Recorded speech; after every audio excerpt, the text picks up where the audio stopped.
আমি বলছিলাম ইব্রাহিম আলাইহিস সালাম সেখানে তার সন্তান এবং স্ত্রীকে রেখে আসলেন।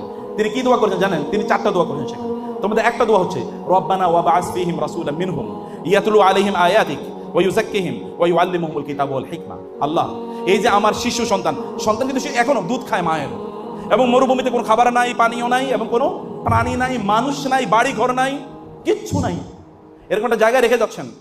এবং রেখে যখন তিনি যাচ্ছেন তখন তিনি আল্লাহর কাছে দোয়া করলেন রব্বানা ওয়া বা'আস ফীহিম রাসূলাম মিনহুম ইয়াতলু আলাইহিম আয়াতিক।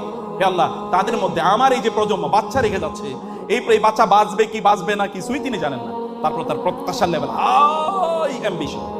বলছেন হে আল্লাহ, এদের মাঝে এমন একজন রাসূল পাঠান যে রাসূল আপনার আয়াতগুলো তেলাওয়াত করে মানুষকে শোনাবে, আপনার কিতাব তাদেরকে শেখাবে, হিকমা জানাবে, এবং তাদেরকে পবিত্র করবে, পবিত্র করবে, তাদেরকে তাজকিয়া প্রদান করবে। হাজার বছর আগে এই দোয়ার ফল ঘটেছে, হাজার বছর পরে মুহাম্মদুর রাসূলুল্লাহ সাল্লাল্লাহু আলাইহি ওয়াসাল্লামের জন্মের মাধ্যমে।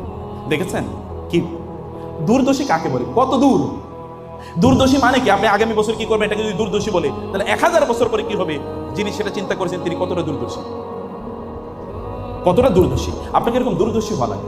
আপনাকে ভবিষ্যৎ আপনার প্রজন্ম কি করবে আপনি চিন্তা করেন। আপনার নাতিরা এই গোটা পৃথিবীতে দিনের দাওয়াত দিয়ে বেড়াবে, আপনার নাতিরা একজন ডক্টর জাকির নায়েকের মতো হবে, অথবা একজন ডক্টর আহমদ দিদাতের মতো হবে। একটা এক্সাম্পল বলছি, আপনি তো এই মানে এই এই এই চ্যানেলেরই মানুষ, এরকম একজন মানুষ হবে, এটা আপনার চিন্তা, আপনাদের ভাবনা নিশ্চয়ই নিয়ে আসা দরকার। আপনি প্রচুর পরিমাণ পড়েন, অন্যকে সময় দেওয়ার দরকার নাই। টক্সিক পিপল যারা আছে চারিদিকে, তাদের কাছ থেকে আপনাদের নিজেকে ডিসকানেক্টেড করে ফেলেন।